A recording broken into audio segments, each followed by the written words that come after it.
Bonjour à tous, bienvenue donc dans cet atelier qui est destiné à vous présenter des initiatives d'EMI, éducation aux médias et à l'information. Je me présente Aurélien Tournier, je suis le président de l'Union des clubs de la presse de France et francophone, l'UCP2F. Et chaque année, en fait, nous avons l'habitude d'organiser un atelier lors des assises.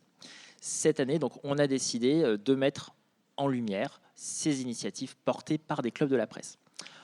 Autour de la table, Régine Evenot, du Club de la presse Occitanie, Sonia Reine, Club de la presse Auvergne, Carole André, Club de la presse de Bretagne, et Sophie Manuel, du Club de la presse Centre-Val de Loire.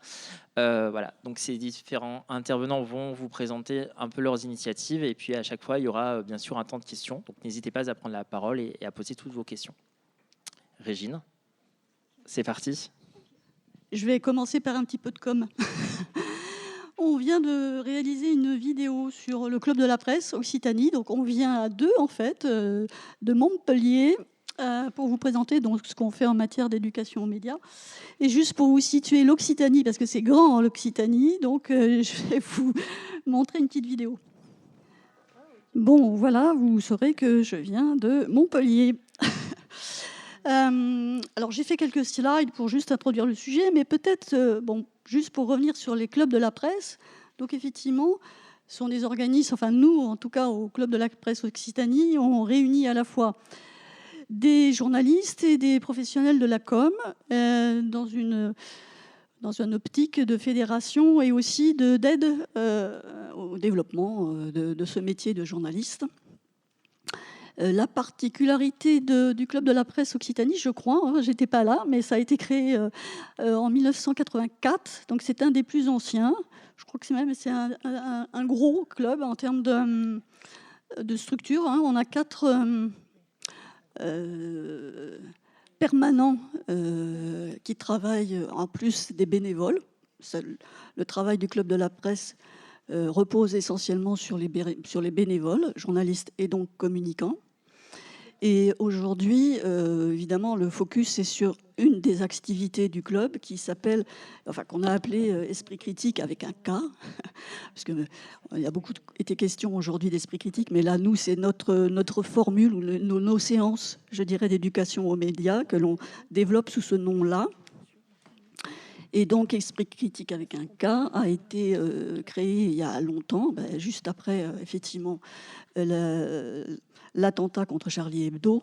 Ça a eu beaucoup d'impact au niveau de la ville. Et dès ce moment-là, il y a beaucoup de journalistes qui se sont dit « Mais comment est-ce qu'on peut tuer des journalistes comme ça en ce moment en France ?» Et déjà a commencé la réflexion autour d'une formule qui permettrait d'intervenir devant les collégiens et les lycéens. Ça n'a abouti qu'un peu plus tard. Alors là, je vous rappelle un peu les objectifs de la formule d'éducation aux médias que l'on développe: décoder l'actualité, différencier le contenu, prévenir la désinformation et quelquefois le conspirationnisme, et développer l'esprit critique. Ok, alors attendez, après c'est là. Donc en fait, la formule a été un petit peu élaborée en interne, et les premières interventions qu'on a faites, c'était en 2017. Moi, je suis journaliste de presse parisienne, en fait, à l'origine, dans des journaux comme La Tribune ou l'Usine Nouvelle, que les enfants devant lesquels on intervient ne connaissent pas du tout, en fait. Mais bon, en 2018, j'ai commencé notamment à intervenir dans des séances Esprit critique. Et aujourd'hui, on en est à peu près à 15 000 personnes, jeunes ou pas d'ailleurs, sensibilisées à la détection, on va dire, pour faire court, des fake news et aux pratiques un petit peu d'analyse et d'observation de l'information auprès des jeunes. En 2003, effectivement, on a commencé à un petit peu étendre le dispositif à de nouveaux publics, entre guillemets. Par exemple, je donne mon exemple, c'est pour rendre les choses plus pratiques.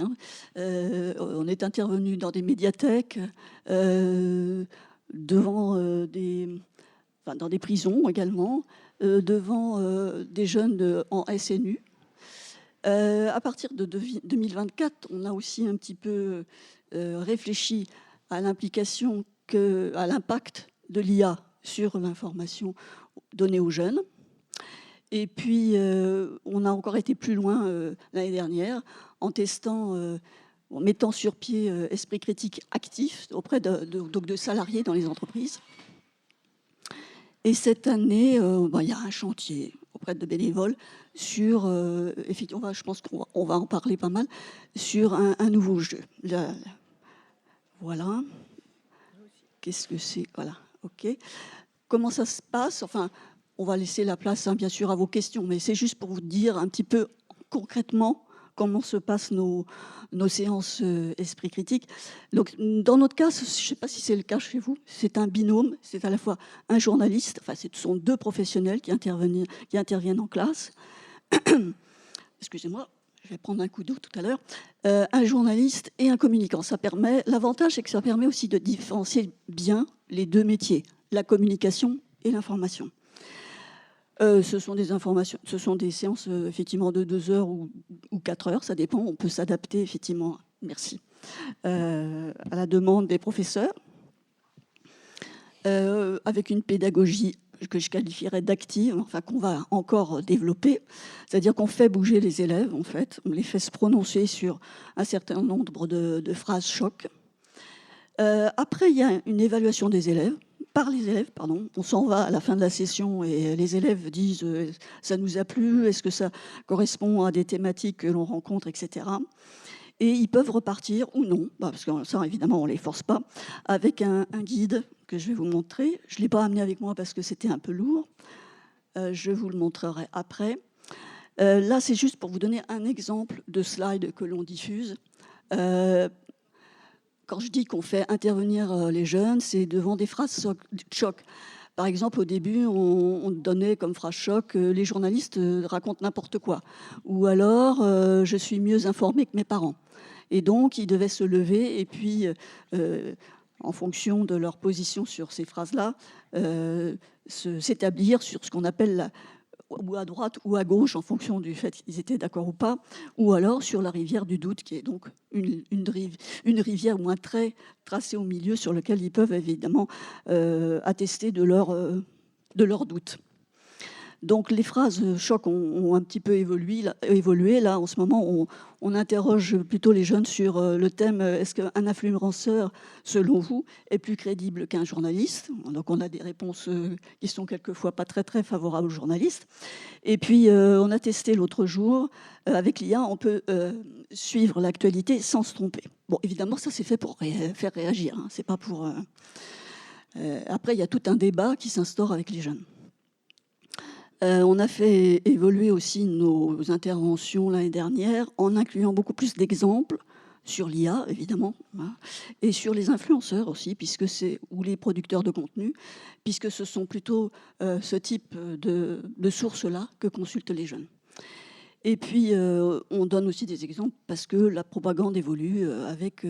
là, le dernier exemple qu'on a mis, c'était un exemple de faux sites médias créés par... je crois que c'était des Russes. Enfin, c'est l'ingérence étrangère dont il est question, je crois, ici, en ce moment. Je suis peut-être un peu longue, là, déjà. Bon, enfin, il n'y aura pas la place à la discussion. Ça, c'est l'outil pédagogique que l'on donne, un des outils pédagogiques que l'on donne aux jeunes, aux lycéens et aux collégiens, le guide Déconne pas, décode. Et pour les professeurs, on a également mis à disposition des pastilles vidéo courtes avec des petits livrets qui peuvent leur permettre de donner suite à nos interventions ou alors de faire des interventions eux-mêmes intégrées à leur programme sur les mêmes thèmes. Voilà. On a mené aussi des actions sur les dessins de presse. Bon, ça, j'insiste pas, mais c'était assez intéressant parce qu'on avait donné notamment... si vous voyez là sur l'écran, des exemples de dessins de presse sans légende. Et j'ai trouvé qu'il y en avait qui avaient fait des légendes extraordinaires. Ils étaient chargés, en fait, de donner des légendes à ces dessins de presse, sans avoir, effectivement, celles qui avaient été écrites par les créateurs. Ils étaient assez bluffants. Mais souvent, les enfants sont assez bluffants dans leurs interventions. Alors ça, je ne sais pas si ça vous intéresse. Si vous voulez qu'on rentre dans la mécanique, comment on est organisé. Disons que au Club de la Presse Occitanie, en fait, moi, je ne sais pas comment ça se passe ailleurs. Il y a une session de formation de tous ceux qui sont sélectionnés ou qui veulent intervenir. Donc là, j'ai mis la photo de Dominique Antony parce qu'il se trouve que Dominique Antony, qui est aujourd'hui le président du Club de la Presse, était à l'origine un petit peu de tout le processus. Enfin, ça n'a pas été le seul, hein, mais en 2015. Et donc, c'est lui qui forme un petit peu tous les intervenants. Ensuite, à chaque séance, le club, les permanents du club mettent en contact les journalistes, enfin le binôme, si vous voulez, avec les référents qui sont dans les classes. Et il y a un suivi, c'est-à-dire qu'il y a une évaluation par les élèves dont j'ai parlé, et puis il y a un rapport que l'on réalise. Ça permet d'avoir un suivi dans le temps et puis de partager un petit peu les tendances de nos interventions.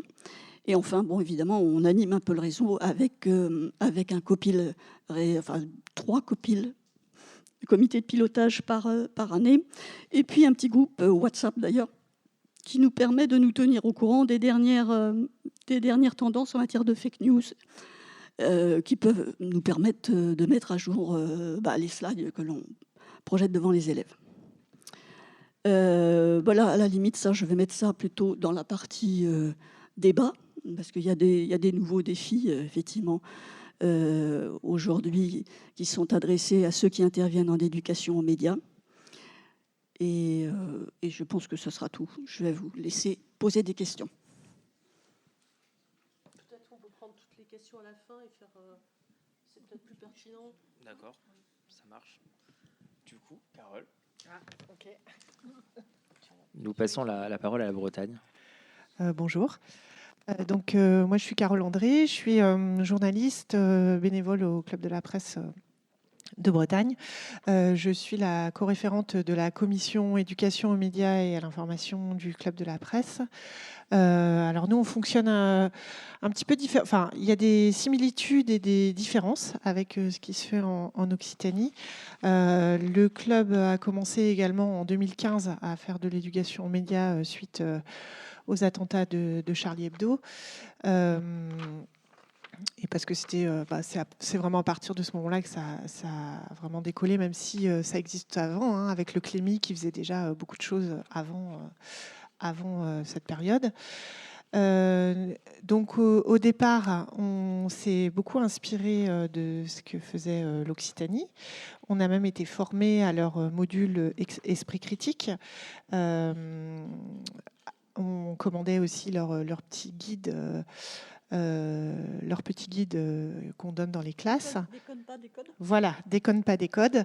Et donc on a démarré comme ça, et puis après ça nous a bien aidé à nous lancer, et ensuite après on s'est lancé on a lancé nos propres modules avec un catalogue de propositions sur différents thèmes. Donc nous on a vraiment des thèmes, on a une quinzaine de propositions, on va dire catalogue pour les établissements scolaires avec les fake news, qu'est-ce qu'on a, le journalisme sportif, on a plein de thèmes, le journalisme économique, écrire un portrait, les faits divers, enfin voilà, on a des choses assez variées,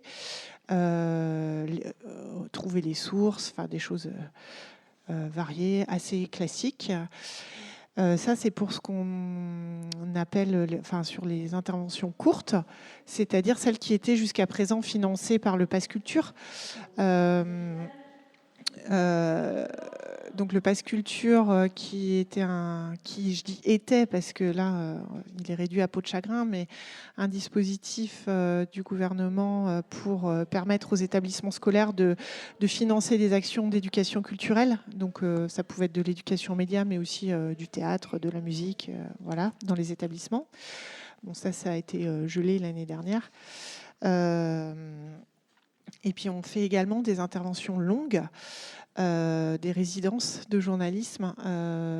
Donc là, sont nos journalistes qui déposent des dossiers auprès de la DRAC via le Club de la Presse pour financer des résidences de journalisme sur leur territoire, sur des territoires qui sont sponsorisés entre guillemets par la DRAC, c'est-à-dire chez nous en Bretagne, beaucoup de territoires ruraux et les QPV, les quartiers prioritaires de la ville, notamment à Rennes et Brest. Voilà. On ne fonctionne pas tout à fait de la même façon. Nous, on a des journalistes qui sont formés, qui sont certifiés. Vous savez peut-être qu'il y a une certification d'éducation aux médias qui est mise en place, ou pas. Ceux qui ne sont pas certifiés, il y a une sorte de tutorat un petit peu. Ils viennent avec des gens plus capés sur des interventions pour voir comment ça se passe et voir si ça leur plaît aussi, parce qu'il y a beaucoup de gens qui voudraient faire de l'éducation média, qui ont une certaine idée, et puis en fait qui se rendent compte que être devant une classe, c'est pas forcément aussi facile qu'on le pense. Donc voilà. On organise également tous les ans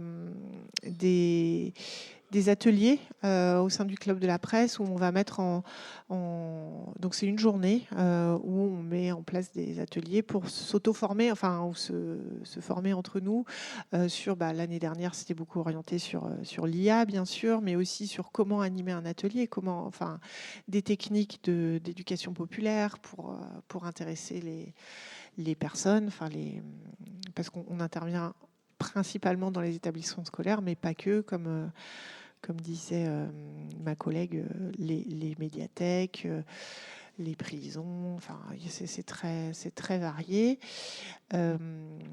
J'essaye de ne rien oublier. Et on a en cours, je ne sais pas si on en parle maintenant ou pas, un jeu. On est en train de développer un jeu d'éducation aux médias. Je vais vous en parler. Je termine juste sur les ateliers. On fonctionne donc au sein de... On est une commission, c'est-à-dire que toutes les personnes...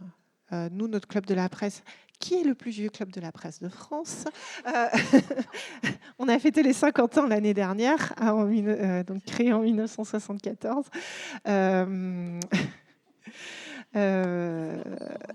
Et on a une commission, donc on a des journalistes et des professionnels de la communication aussi dans notre club, les deux.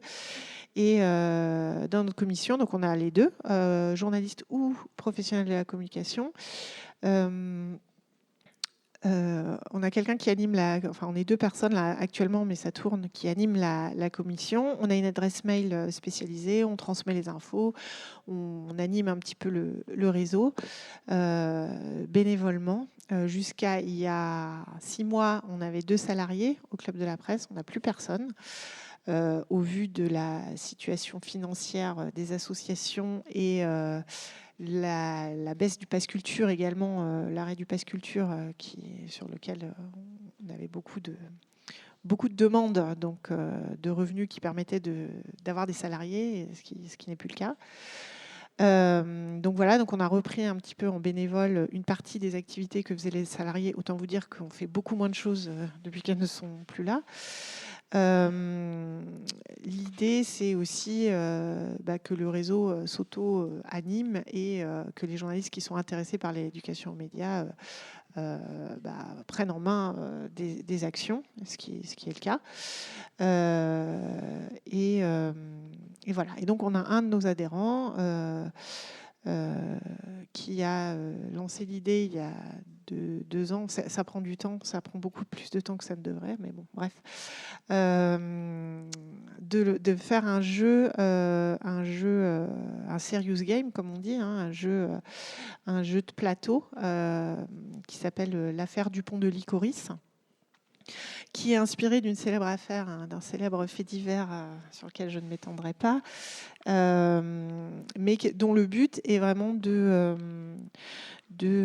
trouver les sources, en fait, de chercher les sources, de mener l'enquête journalistique et non pas l'enquête policière sur qu'est-ce qui s'est passé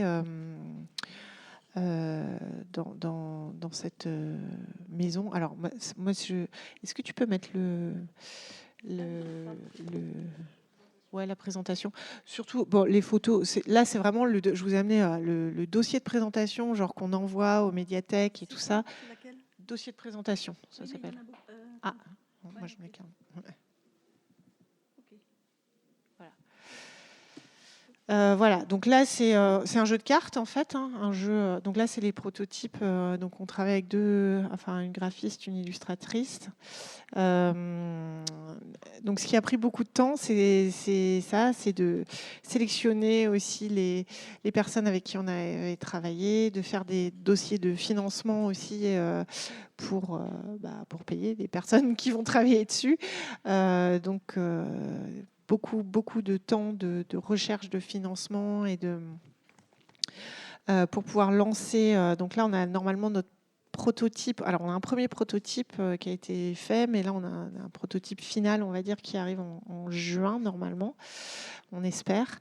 Donc, c'est un jeu de cartes, c'est un jeu coopératif où coopératif, mais pas que, parce qu'on peut aussi voir qu'il y a de la concurrence entre les médias, des médias qui sont plus entre ceux qui travaillent sur le web, ceux qui travaillent sur la presse écrite, ils n'ont pas le même rythme. Enfin, c'est quand même c'est un jeu qui s'adresse plus aux ados et aux adultes, on va dire à partir de 14 ans, on va dire, 13-14 ans.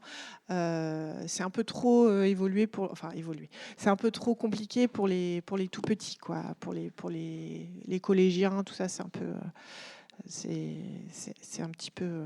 c'est plus lycée, adulte, quoi. Alors, je sais plus. On peut jouer à partir de 2, je crois, mais c'est mieux à 6 ou 7, je crois. Enfin... Je ne sais plus exactement. J'y ai joué pourtant. J'ai fait pas mal de séances sur les prototypes, là, où on essayait de voir les mécaniques de jeu, tout ça, qu'est-ce qui fonctionne, qu'est-ce qui ne fonctionne pas. Tout ça pour dire que notre jeu, là, il va être prêt. On va le vendre. On a une première partie qui va s'adresser aux médiathèques, aux bibliothèques de Bretagne qui sont intéressées, avec qui on a des partenariats déjà sur d'autres projet. Et il y aura une campagne de financement participatif aussi, je pense, à la rentrée de septembre-octobre, pour le grand public, ou pour, ou autres d'ailleurs, tous ceux qui voudront l'acheter. Voilà, ça c'est un de nos projets en cours. Et les autres projets actuellement, c'est plus des résidences d'éducation aux médias qu'on a, des grosses résidences qu'on finance en partenariat avec la DRAC sur toute la Bretagne. Voilà, je répondrai aux questions. Je pense que j'ai oublié des trucs, mais je répondrai après aux questions. C'est vendu combien ? La question, c'était c'est vendu combien ? C'est vendu combien? C'est pas écrit? Je ne sais pas. Je crois que c'est dans les... mémoire, c'est dans les 40 € pour les médiathèques et tout ça. Mais je ne sais plus. 45? 46. Je vais vérifier. Je vérifie.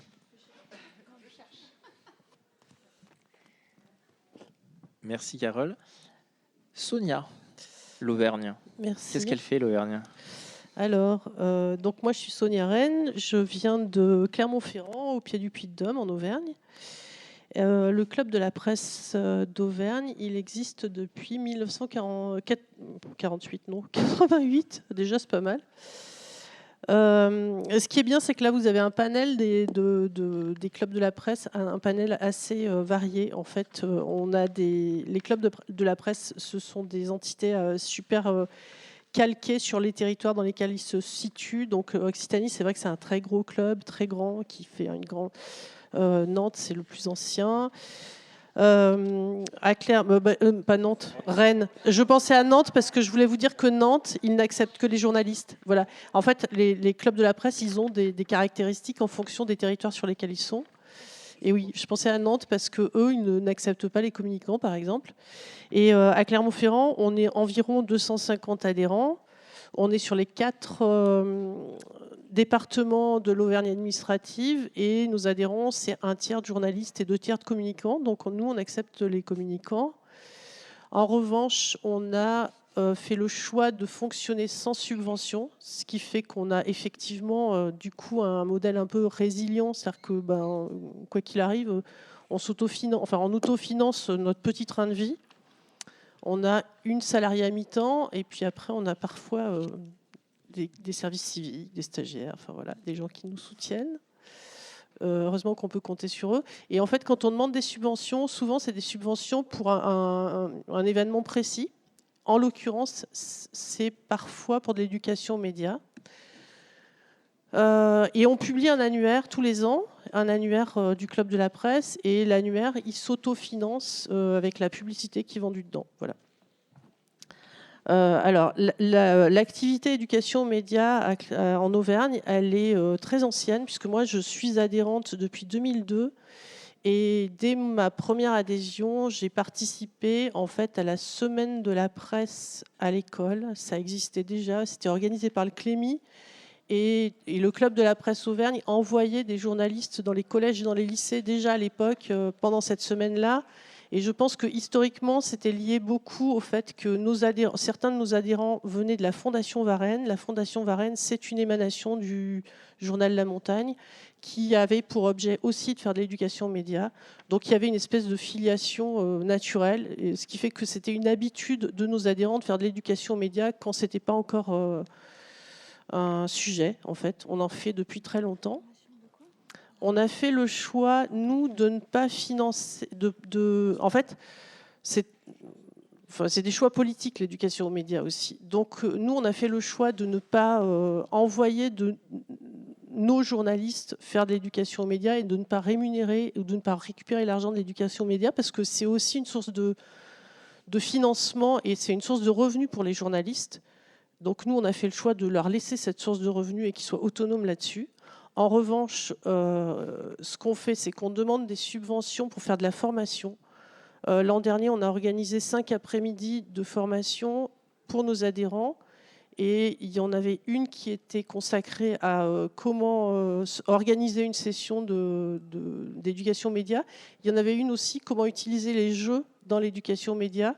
Et en fait, on table, nous, plutôt sur ce biais-là. Après, on organise...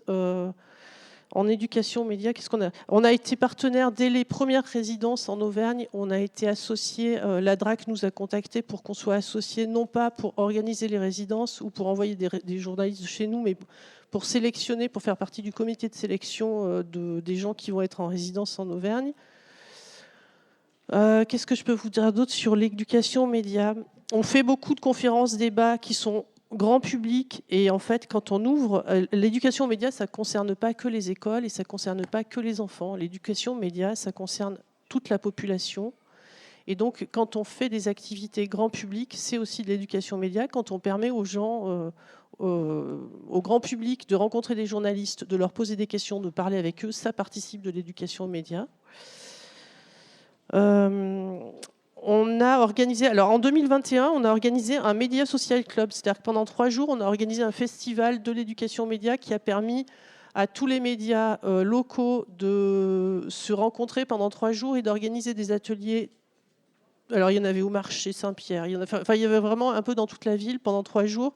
Il y en avait à l'université où les gens pouvaient... les journalistes ou les journaux ou les petits médias effectifs qui faisaient de l'éducation aux médias pouvaient expliquer ce qu'ils font et l'expliquer au grand public. Ça leur faisait une vitrine. C'était aussi un moment où ils ont pu se rencontrer entre eux. Et c'est un moment où l'UCP2F a organisé en visio à l'époque une rencontre de l'éducation aux médias où on a pu faire... Puisque l'UCP2F, Aurélien ne vous l'a pas dit, mais ce n'est pas uniquement en France, c'est francophone.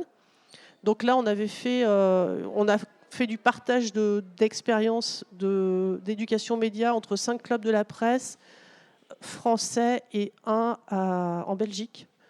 Parce que voilà, ça concerne aussi d'autres pays, l'éducation média. Donc ça fait partie. C'était dans le Média Social Club. L'an dernier, je vous ai parlé des formations.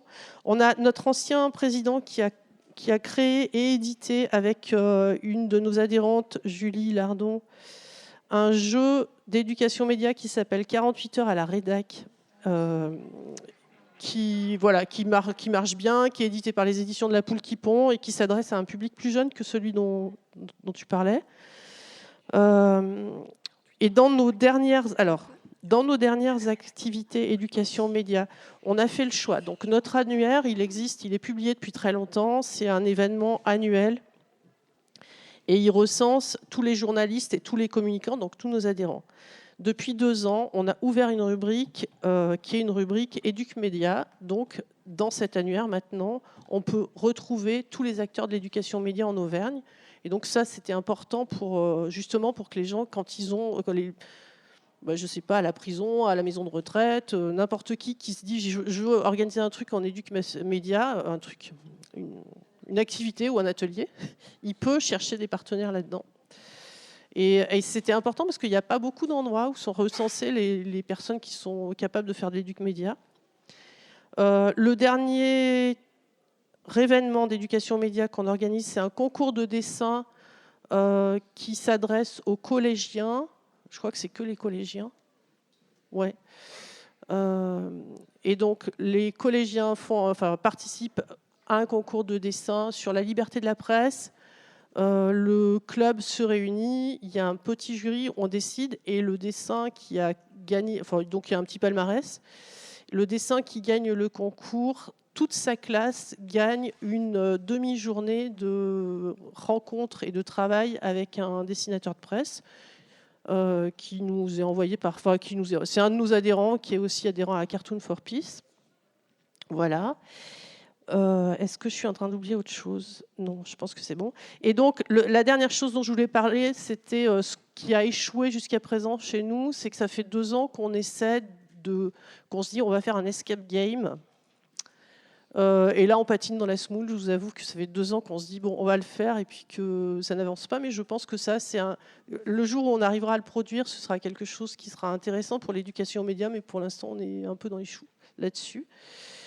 Je crois que j'ai fait le tour de tout ce que je voulais vous dire. Merci Sonia. Et nous allons terminer cette petite présentation avec Centre Val de Loire. On salue Elodie qui vient d'arriver, la présidente du Club de la Presse Centre Val de Loire. Sophie.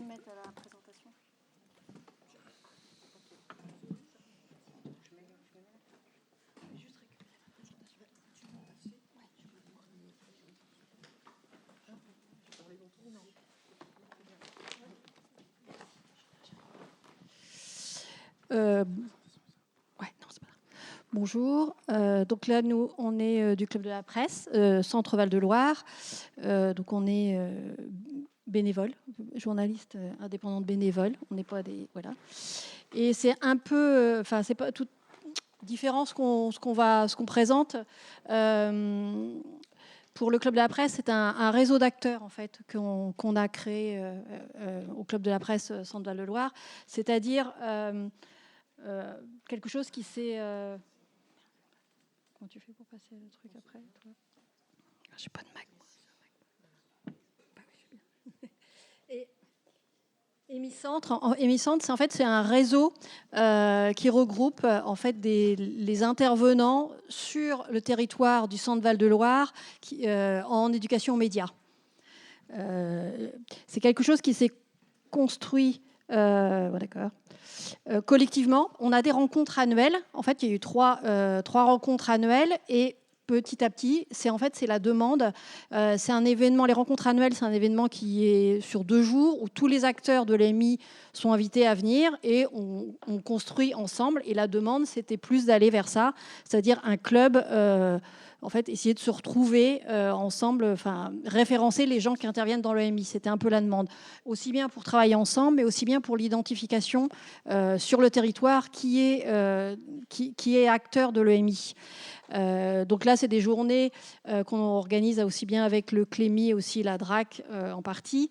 Et on change de territoire, c'est-à-dire il y en a eu à Tours, il y en a à Orléans une année et à Blois cette année, qui nous permet ensemble définir un peu les contours de ce que les gens veulent, en fait, des attentes. Pourquoi j'arrive pas ?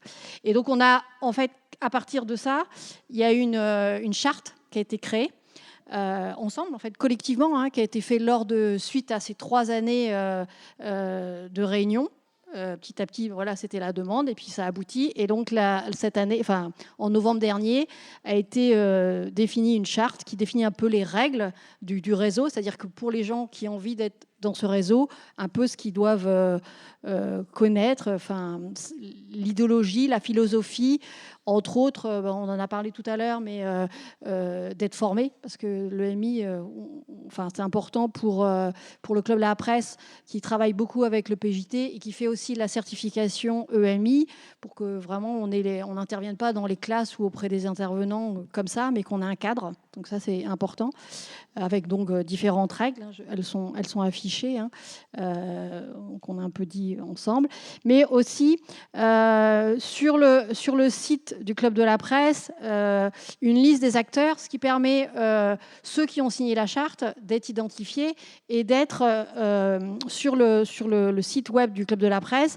Si des gens veulent faire un atelier ou cherchent, ils savent qu'il y a des acteurs qui sont identifiés, qui ont signé une charte et qui sont à tel endroit. Donc, facile d'identifier et de retrouver.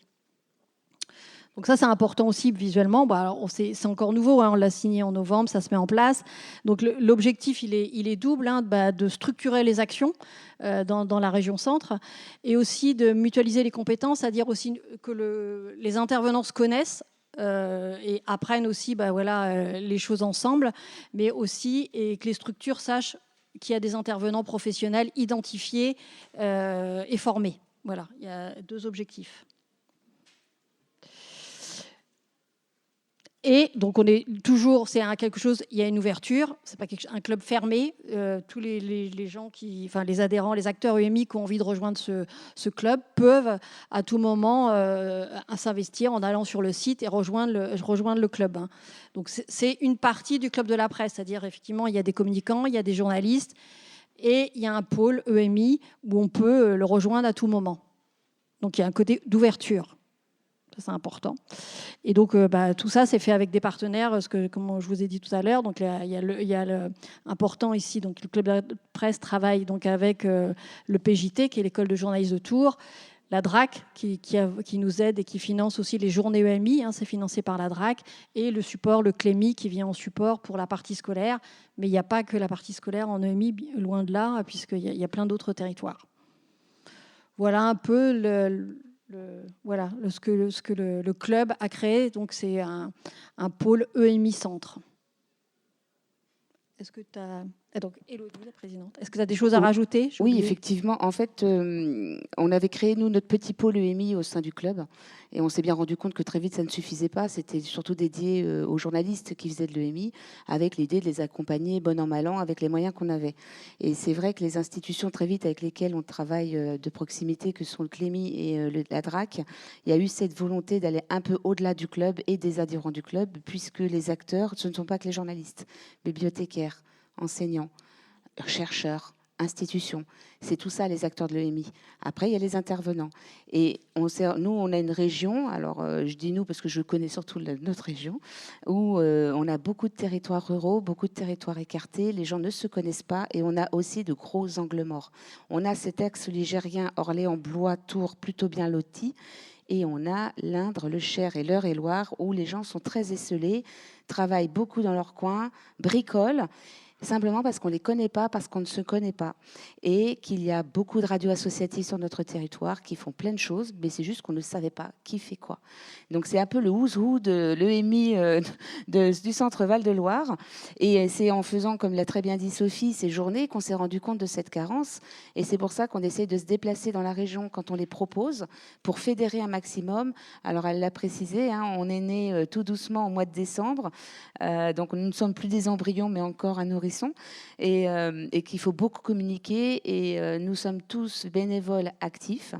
Mais la bonne nouvelle, c'est qu'on a un soutien très fort de notre région et de notre DRAC, qui a cette volonté de voir sortir EMI Centre, comme on peut le voir dans d'autres régions. J'en veux pour preuve en Normandie, Noémie, Hémicycle dans le Nord, mais pas forcément soutenu. Mais je veux dire d'avoir un réseau structuré et plus vaste.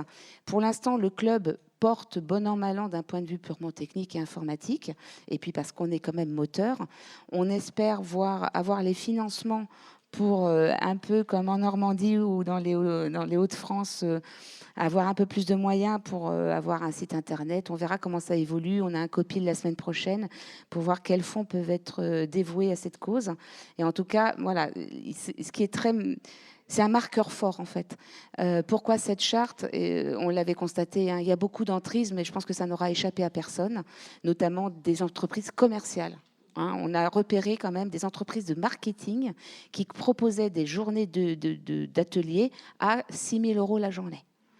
Donc, c'est juste aberrant. À un moment donné, il faut mettre du cadre. Sauf que les politiques, ils ne se mouillent pas. Hein. De toute façon, ils ont autre chose à penser, visiblement. C'est celui qui se renverra la balle. Donc, il faut bien que nous, en territoires locaux, pour tous nos territoires, on arrive à mettre des choses en place. Et il nous a semblé pertinent de mettre une charte. Évidemment, elle est ouverte. Elle évoluera aussi probablement. L'EMI évolue. Mais au moins, ça posait un certain cadre. Et psychologiquement, ça marque qu'on s'engage pour aller sur le même chemin. Et c'est ce que disait Sophie. On croit beaucoup en la professionnalisation. Ça évite, une fois de plus, l'entrisme. Et c'est quelque chose qu'on défend beaucoup. Donc voilà, on met ça. On espère que ça va faire des émules. On a vu qu'il y avait déjà beaucoup de retours. Ça intéresse. Comment on met ça en place? Quels moyens on peut avoir? Et moi, ce que j'espère, c'est que justement, dans ces départements où on est un peu dans l'angle mort, on ait des gens qui nous connaissent et qui viennent vers nous pour, comme l'a dit Sophie, se joignent, signent la charte, soient identifiés et qu'on puisse travailler ensemble et pas seul ou contre. Voilà.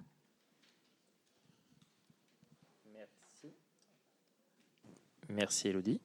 Est-ce qu'il y a des questions dans la salle? Je vais me lever et vous donner le micro, madame.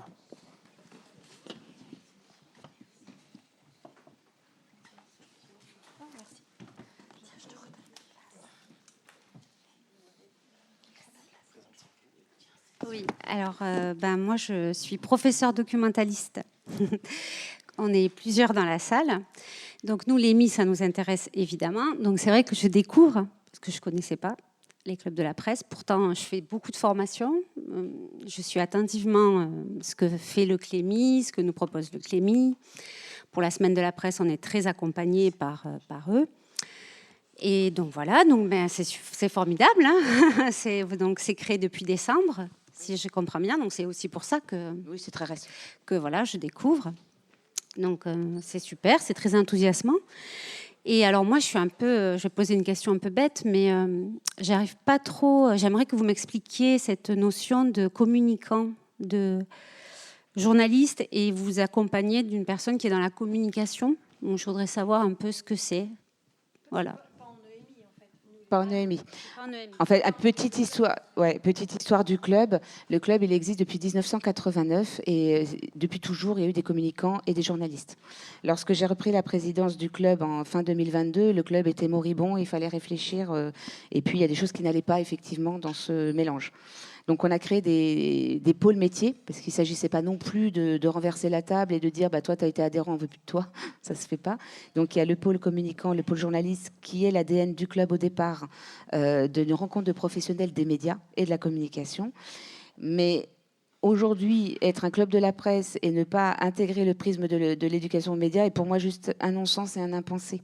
Donc, on a créé un pôle EMI, de sorte que les journalistes qui souhaitent faire de l'EMI et leurs propres rencontres, puis les journalistes qui n'ont pas envie sont entre journalistes, et les communicants entre eux.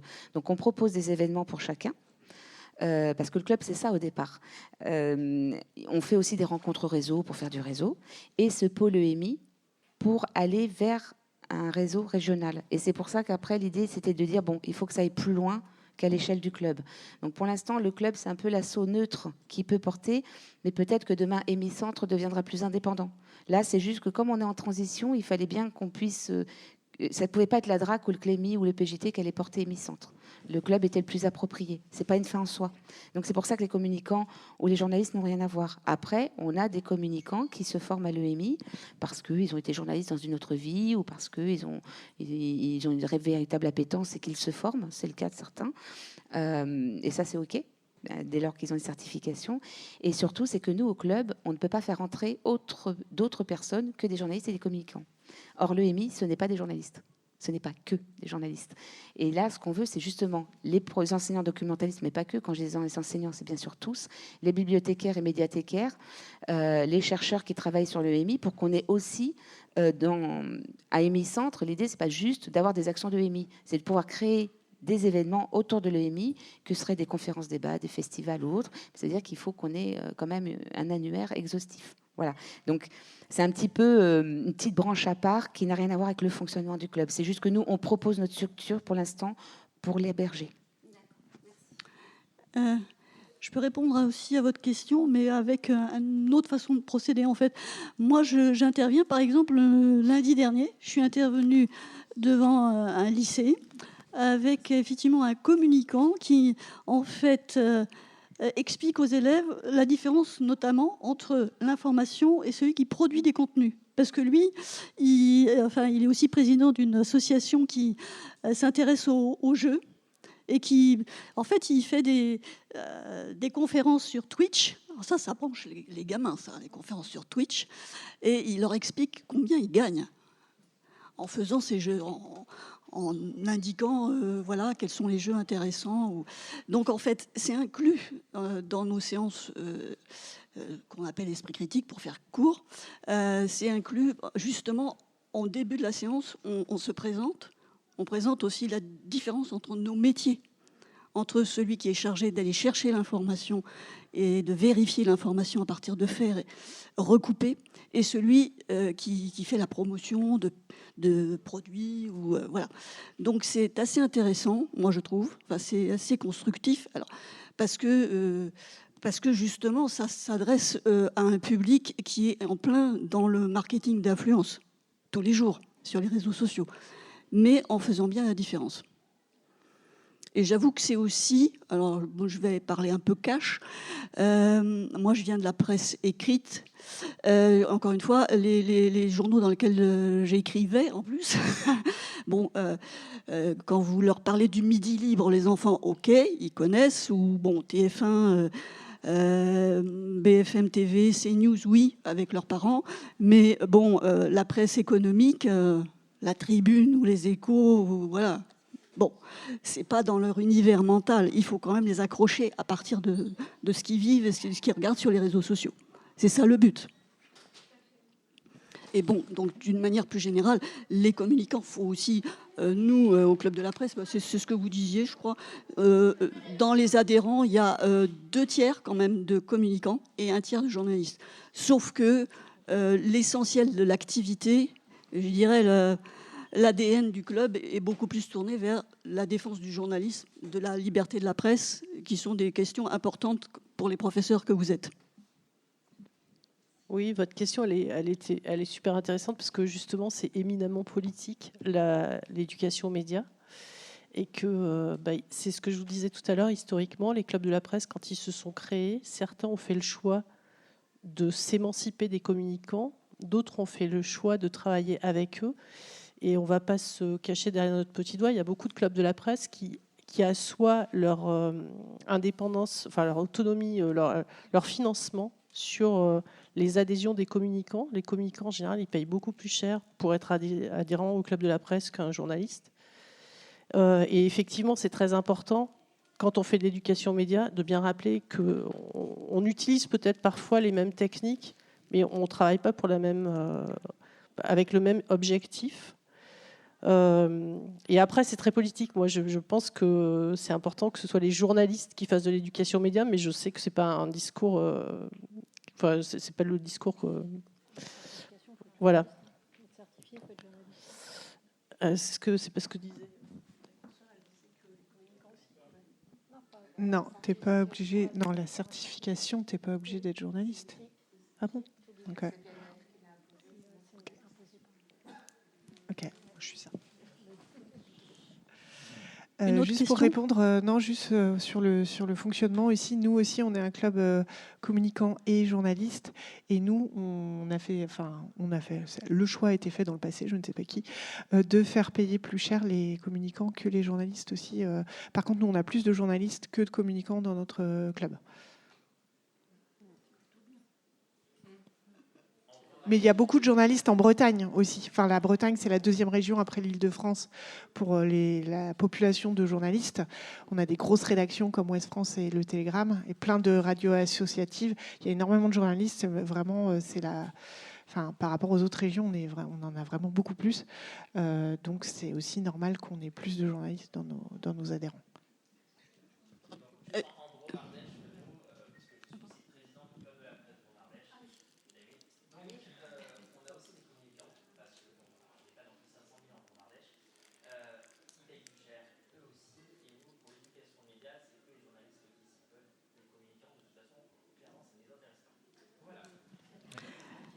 Oui, bonjour, Dalila, pigiste.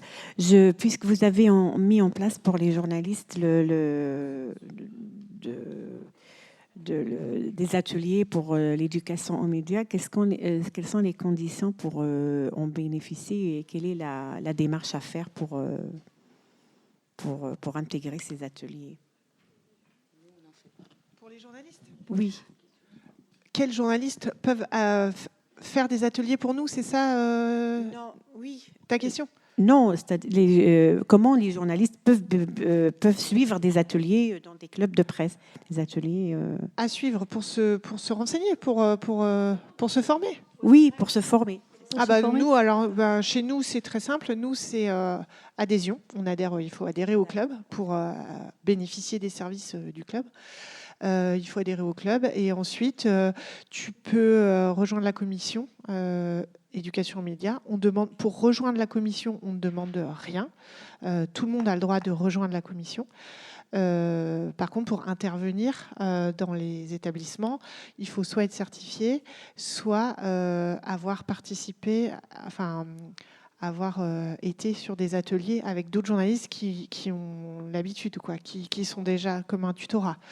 C'est-à-dire qu'on n'envoie pas quelqu'un qu'on n'a jamais vu dans une école. Il faut qu'on sache si cette personne, il faut qu'on l'ait déjà vue, qu'on sache qui c'est. Qu'est-ce que vous appelez certifié? D'avoir la certification du CNB. Voilà. CCPI, ouais. Alors, pour la certification, ça fait 4 ans, je crois, qu'elle a été mise en place. Il y a 7 organismes en France qui la proposent, dont 2 écoles de journalisme, le PJT, donc à Tours, et le EJ de Lille. Alors, ça a été mis en place par la CPNEF de l'audiovisuel. Ça s'appelle le CCPIEMI. Donc, c'est le certificat de compétences professionnelles interbranches de l'éducation aux médias et à l'information. Je l'ai dit d'un coup, je mérite des applaudissements. Alors, chaque organisme va faire des propositions différentes sur le contenu et donc le tarif de la certification. Voilà. Donc, chacun peut la faire, mais la certification, c'est la même pour tout le monde. Seuls les journalistes peuvent avoir la certification, mais ou en tant que prof doc ou en tant que bibliothécaire, on peut s'inscrire. La différence, c'est que vous repartez avec une attestation. C'est pour ça qu'aujourd'hui se développent des DU. Pour que tous ceux qui ne sont pas journalistes, mais qui souhaitent être des acteurs actifs, pas juste qui interviennent vraiment en EMI, puissent avoir un diplôme quelque part qui atteste vraiment de leur professionnalisation. Donc, on réfléchit à mettre en place un diplôme universitaire sur la base toujours de la certification. Les journalistes seront certifiés, les autres publics auront un diplôme universitaire. Il y en a pareil, dans d'autres universités, une fois de plus, c'est plus une question de contenu de formation et de contenu pédagogique. Ça, c'est une première étape. Aujourd'hui, il ne me semblerait pas pertinent que les clubs de la presse se substituent à quelque chose qui se met enfin en place en proposant des ateliers tous azimuts. Donc nous, on est plutôt dans l'accompagnement, je pense que c'est plutôt ça, où on peut être des médiateurs. Nous, on fait du mentorat aussi, du tutorat. On fait des rencontres EMI où on peut, par exemple, accompagner un acteur de l'EMI sur comment on dépose un appel d'offres, comment on s'inscrit à la certification. On peut faire quelques petits ateliers pour se former un peu plus, parce que la certification n'est évidemment pas une fin en soi et que c'est tout au long de la vie, mais on n'est pas des organismes de formation. C'est-à-dire que même si on aide, on peut pas on n'a pas d'agrément. Voilà. Oui. Donc ma remarque, c'était simplement ma question, c'était parce que justement sur ce papier-là, je voyais que on pouvait être journaliste ou pas journaliste en fait pour suivre. Mais c'est ce On que peut vous le venez de suivre, dire. voilà, mais c'est Il y aura l'obtention une finale, attestation tout à fait. ou bien Ouais. Mais c'est exactement les mêmes modules. D'accord. C'est juste sur typiquement l'année dernière, nous avions une documentaliste de l'université. Elle a eu une attestation de formation. Ok. Nous avons été certifiés. C'est juste ça. Donc Mais ça- c'était la même formation. Par exemple, moi je suis pigiste à Montpellier, je peux suivre cette formation avec des financements AFDAS. Oui, j'ai été financée par l'AFDAS Eh ben, l'année à prochaine. 100%. Et donc vous disiez Tours et l'autre, c'est où? Il y a LEJ de Lille et pour les organismes, pour les écoles de journalisme. Sur les 7 organismes, il y a 2 écoles de journalisme. Mais il y a aussi d'autres organismes qui la proposent. Il y en a 7 en tout, et c'est à vous de regarder les contenus, les cursus, les prix, et puis vous allez, j'ai envie de dire, là où vous sentez que vous êtes bien. Parfait. Sur le site. Hein? Oui. Merci. Juste pour ceux ou celles qui voudraient se former, prenez-y vous tôt. Et avec l'AFDAS, prenez-y-vous très tôt, parce qu'il n'y a plus trop de sous à l'AFDAS.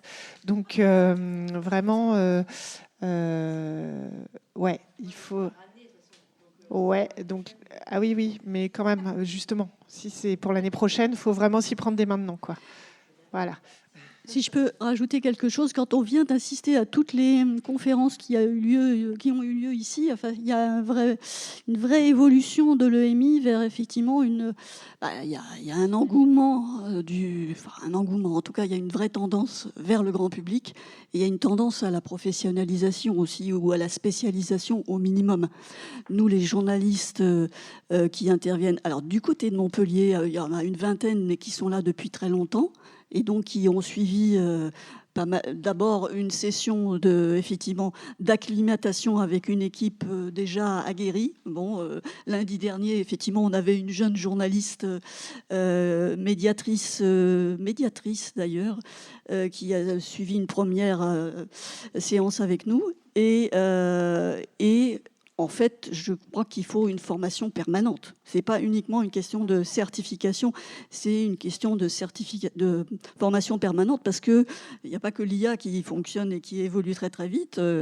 La façon dont les jeunes s'informent évolue aussi très vite. Donc il faut pouvoir aussi capter leur attention. Je pense que si vous êtes professeur, vous savez que c'est difficile. Et les professeurs, eux aussi, ont beaucoup évolué ces dernières années. C'est pour ça que je parlais des nouveaux défis de l'EMI. Ils sont à la fois beaucoup demandeurs. Certains sont un peu désarmés en fait devant cette problématique-là. Au début, on intervenait dans les classes, on demandait aux élèves vous êtes sur quels réseaux sociaux? Rien que ça, quelquefois, ça faisait prendre conscience aux professeurs de certaines problématiques, parce qu'ils ne sont pas forcément sur les réseaux sociaux, les professeurs. Enfin, voilà. Moi, je suis sur TikTok, mais je n'ai pas forcément vocation d'être sur TikTok. Mais simplement, là, il faut aller faut mettre les mains dans le cambouis, quoi, pour comprendre un petit peu comment ils zappent, ils surfent, et éventuellement, ils se prémunissent contre les effets des fake news.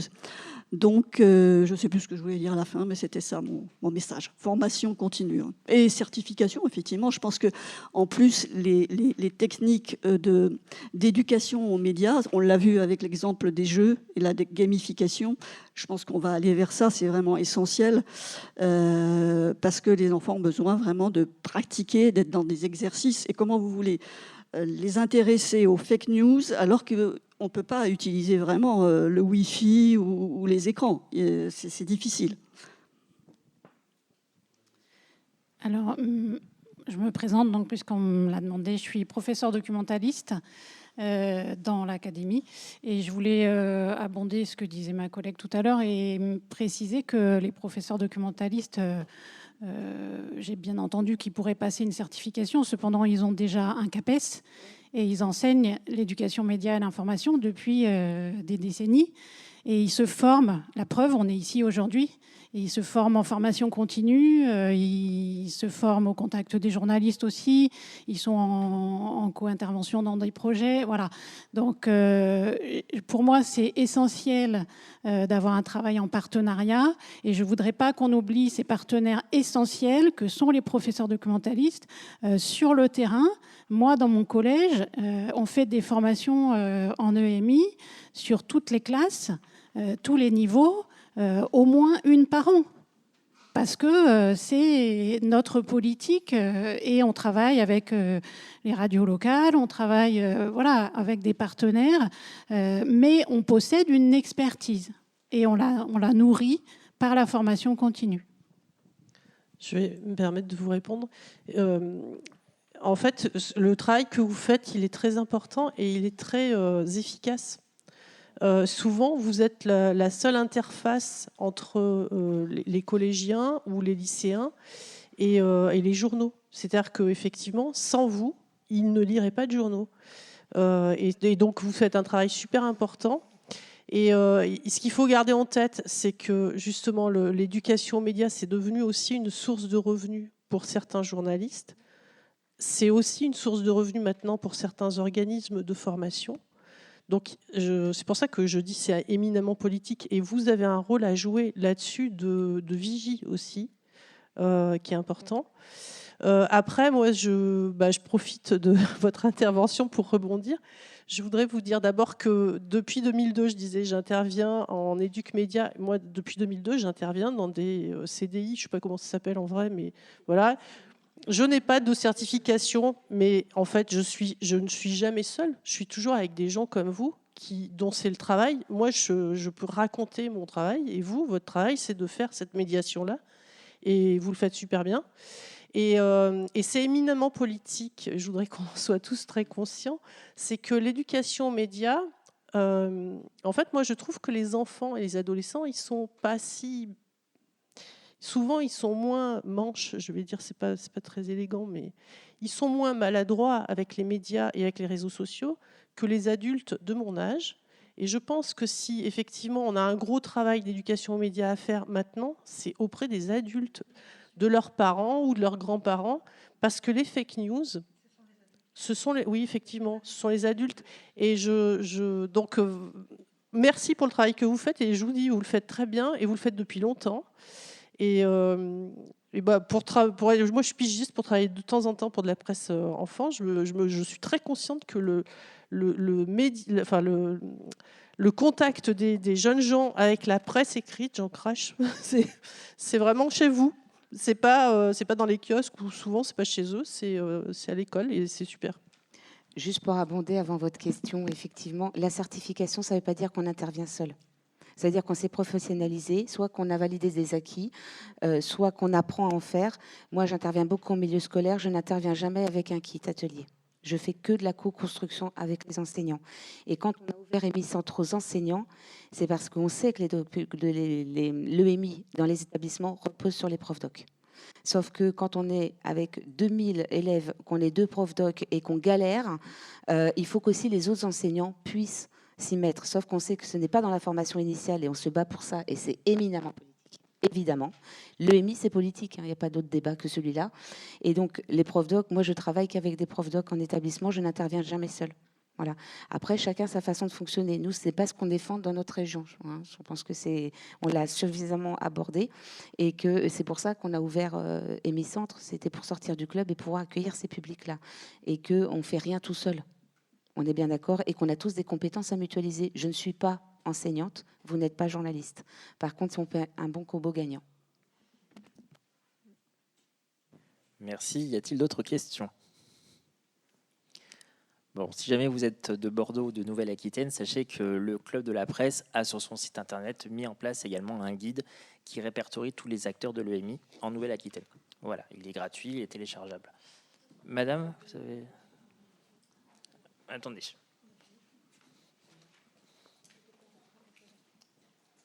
Présentez-vous, posez votre question, allez-y. Bonjour, j'ai juste une question par rapport au documentalisme. Je m'excuse parce que je connais moins bien le milieu scolaire actuellement. Est-ce que vous avez des contacts avec les parents ? Est-ce qu'il y a des contacts justement, ou d'information ou de formation des fois, ou parents-enfants, ou parce que moi, j'avais des amis dans l'enseignement, et c'est vrai que je sais qu'ils travaillent beaucoup avec vous, mais c'était savoir le contact que vous aviez avec les parents, s'il vous plaît. En fait, on a des réseaux pour communiquer avec les parents. Vous connaissez Pronote, j'imagine. Donc, on peut communiquer avec les parents sur les projets qu'on mène. On a des grands projets. Au lycée Voltaire, on travaille avec France 3. On a un club journal, évidemment. Enfin, on a des actions phares. On a fait les médiatiques pendant des années avec François Robinet. Donc, c'était un grand événement avant qu'il y ait les assises à Tours. Donc, on a reçu des grands journalistes, etc. Et donc, on communique avec les parents via l'ENT, via le site, via Pronote. Voilà, on fait comme ça. Si c'était ça votre question, voilà. Mais on a accès à des outils de communication. On a aussi des réseaux sociaux dans les écoles. Voilà. Alors nous, pour les parents, nous, on intervient auprès des parents via la CAF. On a la CAF finance des interventions d'éducation aux médias à destination des parents d'ados, notamment sur les fake news, l'addiction. Alors, on rentre dans des choses qui, moi, je trouve, ne concernent pas l'éducation aux médias, mais c'est autre chose, sur l'addiction aux écrans. Oui, c'est autre chose, je suis d'accord. Mais eux, ils mettent tout ça dans le même panier. Donc, on intervient auprès des parents, nous, en tant qu'intervenant Club de la Presse, via la CAF. Et puis sinon, on est dans les journalistes qui interviennent, on a des journalistes qui sont parents aussi et qui voient des vrais enfants dans leur famille et dans les familles autour et qui aussi, nous, on sonde les parents de nos amis, les amis, pour savoir si c'est pertinent en fait ce qu'on propose. Est-ce que eux, ça les intéresserait que leurs enfants, par exemple, aient via leur école des interventions sur les fake news, sur ceci, sur cela. C'est du bouche à oreille en fait, mais on essaye de voir via les connaissances en fait si les parents, ça leur dit quelque chose. Nos propositions. Après, par expérience, depuis de nombreuses années, faire venir les parents sur des thématiques spécifiques qui peuvent être liées à l'EMI ou alors aux addictions par rapport aux réseaux sociaux, au harcèlement. Pour les faire venir, c'est compliqué. Quand on fait venir des intervenants pour des soirées, les parents ne viennent pas. Ou alors, il faut qu'il y ait une restitution spécifique sur un projet où là, ils vont d'abord venir pour voir ce que leurs enfants ont fait, pour qu'on puisse les accrocher. Donc, c'est extrêmement compliqué, même si c'est un sujet d'actualité, même si ce sont des sujets qui inquiètent énormément les parents, ils ne vont pas forcément faire la démarche. Donc, il y a un gros travail de communication à faire et puis des stratégies à avoir importantes pour pouvoir les déplacer sur des sujets essentiels comme l'éducation aux médias. Juste pour apporter un complément là-dessus, par rapport aux adultes, enfin aux parents, effectivement, c'est très rare moi, ça m'est arrivé d'intervenir devant des mamans, par exemple, qui étaient effectivement très anxieuses du fait que leurs enfants jeunes étaient sur les réseaux sociaux. Mais c'est très rare. Par contre, effectivement, on s'est rendu compte que même des salariés, des cadres, en fait, étaient preneurs d'avoir des ateliers de sensibilisation sur les fake news. C'est pour ça Alors, c'est une autre façon de prendre le problème. C'est pas via les parents, mais c'est via les adultes. Et donc, on essaye de monter des séances plus courtes, pendant l'heure des pauses, voyez, dans des entreprises. C'est autre chose, une autre façon. Bon, on a commencé un premier test avec la SNCF. Alors, c'est pas du tout les mêmes types de questions, c'est pas les mêmes types d'exemples, c'est pas mais c'est l'éducation aux médias. Et là, du coup, il y a que des journalistes pratiquement là-dessus. Pour rejoindre ce que disait Sonia, on a un problème politique, c'est qu'on a mis dans la tête de tout le monde que l'éducation aux médias, c'est un problème de gamin. Pour pas avoir à dire que les boomers c'est des gros nazes parce que c'est eux qui ont mis les photos de leurs enfants sur Facebook. Parce que c'est quand même compliqué de se retrouver. Moi, je suis désolée, ça me met vraiment en colère, quoi. Parce que on fait n'importe quoi et on va se dire, les gamins savent pas s'informer. Les enfants s'informent. Les enfants sont vulnérables. Ce sont deux choses différentes. Les adultes sont idiots, font n'importe quoi avec les réseaux sociaux. Et dès lors qu'on leur dit, à l'EMI, je sais pas ce que c'est. Donc, en fait, nous, on est dans notre entre-soi, là. On sait tous ce que c'est de l'EMI, mais aller dans la rue, personne ne sait ce que c'est, tout le monde s'en fout. Et en plus, Elta a fait ce qu'il fallait pour ça. On a fléché tous les budgets sur la jeunesse et on s'est dit que les comptes boomers qui nous gouvernent, eux, ils savent servir des réseaux sociaux. On l'a vu, la propagande, elle est là. Ils vont quand même pas, à un moment donné, aller la soigner parce qu'elle est quand même bien avantageuse. Et moi, c'est ça que je défends aujourd'hui, c'est qu'on arrête d'emmerder nos gosses. Ils ne se font pas n'importe quoi. Et quand une mère, elle a peur parce que son gamin, il est addict, c'est pas pour l'info, c'est pour toutes les saloperies parce qu'elle sait même pas ce qu'il y a dedans. Parce qu'elle, elle a mis les photos malgré elle. Je n'accuse personne, c'est qu'on nous a mis des outils hyper dangereux dans les mains en se disant qu'on était assez intelligent pour bien s'en servir. Et là, on est en train de dire à nos gamins, comment ça, tu utilises ChatGPT? Parce que les parents, ils font quoi? Donc à un moment donné, tant qu'on ne défendra pas que les budgets doivent être mis sur les adultes et qu'au lieu d'interdire les portables aux moins de 15 ans, qu'on les interdise aux plus de 50. Mais alors, j'aurais pas le droit d'être sur TikTok?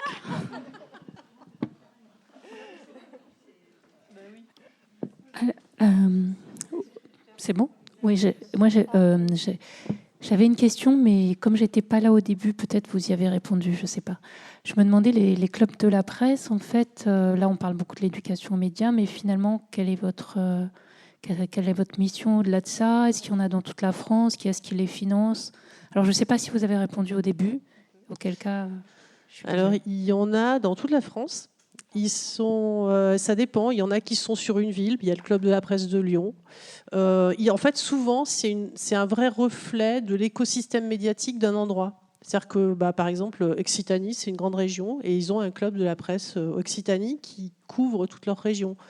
Mais voilà, il y a un club de la presse de Nîmes qui s'occupe de Nîmes. Auvergne, c'est l'Auvergne administrative. Donc souvent les clubs de la presse, c'est vraiment un miroir de l'écosystème médiatique d'une région. C'est-à-dire que souvent c'est calqué sur comment était distribuée la presse quand ils se sont créés ou sur quel secteur géographique. Et en général, quand ça s'est créé dans les fin des années 80, c'était un endroit où les journalistes d'un secteur géographique pouvaient se rencontrer et échanger hors médias. C'est-à-dire que moi, je suis pigiste, mais par exemple, les gens qui travaillent dans la PQR, ils pouvaient rencontrer les journalistes de la radio, les journalistes de la télé, les journalistes d'un territoire qui se rencontrent entre eux pour discuter de choses et d'autres, vraiment comme moi je vous le dis, au club de la presse de Clermont, on fait une pétanque. Enfin, vraiment, c'est un endroit où on peut socialiser entre pairs, avec pas forcément d'enjeu, mais quand même l'enjeu de parler de la profession et de ce qui l'anime hors syndicat. Voilà.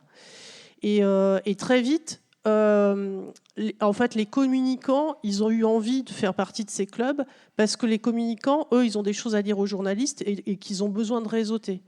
Et donc certains clubs ont décidé de les accepter, de les accueillir, d'autres non. Je vous disais tout à l'heure, Nantes, par exemple, ils ont fait le choix d'être que des journalistes. Il y a des clubs qui ont, en général, souvent l'équilibre c'est un tiers de journalistes, 2 tiers de communicants, mais c'est très variable en fait. Et c'est juste un endroit où ces gens-là peuvent se rencontrer à un moment où ils n'ont pas de choses à se vendre les uns les autres et où ils peuvent socialiser. Mais c'est quand même aussi un endroit où on peut mobiliser, par exemple, pour la défense. Donc c'est hors syndicat, pour un endroit où on peut mobiliser pour défendre des causes importantes pour la profession, pour le journalisme. Quand il y a je sais pas, Olivier Dubois qui est, voilà, Christophe Glaise, effectivement, quand il y a des journalistes qui sont emprisonnés, souvent les clubs de la presse, ils vont se mobiliser, ils vont en parler, ils vont essayer de faire du lobbying pour faire. Donc je sais pas, moi, je sais on s'est beaucoup mobilisé contre la loi de sécurité globale il y a 4-5 ans. Mais voilà, globalement, c'est quand même un endroit où on se rencontre et où on socialise entre pairs hors médias pour qu'on ne soit pas juste que entre presse écrite ou que entre. Voilà. On va aussi parfois manifester. Moi, je me suis déjà baladé avec une banderole Sauvons Charlie. Voilà. En Drôme-Ardèche, par exemple, donc des communicants, des journalistes. On a également accepté toutes les personnes qui travaillent dans les radios, donc les animateurs, voilà. Et puis on a aussi accepté, nous, les correspondants locaux de presse, parce que ce sont quand même des maillons essentiels de la collecte de l'information locale. Ce ne sont pas des journalistes, ce ne sont pas des communicants, c'est une activité indépendante en plus d'un autre métier. Mais voilà, on les accepte pour qu'ils puissent quand même aussi discuter, échanger avec nous. Et nous, on a une spécificité en Bretagne en plus, enfin peut-être ailleurs aussi. On a un bureau des pigistes, c'est-à-dire nous, on a des locaux depuis... Ouais, et du coup, on a un bureau de coworking de pigistes pour les journalistes pigistes. Donc j'en fais partie. On est on va dire une vingtaine de pigistes à être inscrits. Après, il y en a 10 qui viennent régulièrement. Et donc c'est aussi un lieu d'échange et un lieu de défense, de lutte contre la précarité dans les médias. Alors nous, on a multiples financements, on a les adhésions, on a des subventions et là c'est tout. Nous, en Dromardèche, on refuse toute subvention. Ah non, et l'éducation aux médias. Nous, l'éducation aux médias rentre dans notre financement parce qu'on prend une commission sur les interventions. C'est nous, en fait, c'est le club qui fournit les interventions éducation aux médias. Et on rémunère nos journalistes et il y a une commission sur le tarif global qui est proposé aux établissements ou aux différents partenaires, quoi. Les financements des clubs de la presse sont très différents selon les clubs. En Dromardèche, donc nous, on n'a aucune subvention, c'est un choix. On ne veut pas devoir de l'argent ou des services à des élus. Voilà. Il y a d'autres clubs de la presse où il n'y a pas de subvention. C'est le cas de l'Auvergne, comme elle en parlait tout à l'heure. Le club de la presse du Var aussi ne demande aucune subvention. On va clôturer, sauf s'il y a d'autres questions.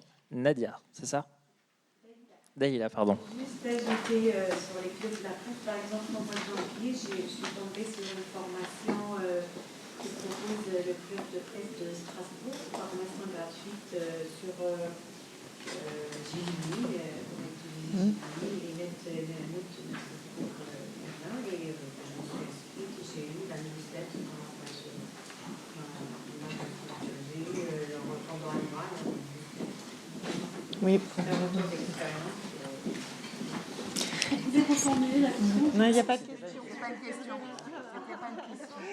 En tout cas, n'hésitez pas à aller au contact de vos clubs de la presse. Il y en a vraiment partout. Donc voilà, n'hésitez pas. Des fois, il y a des visites, des fois, il y a des débats, des fois, il y a des ateliers, l'EMI. Voilà, il y a plein de choses sympas. Il y a même des pétanques. Voilà.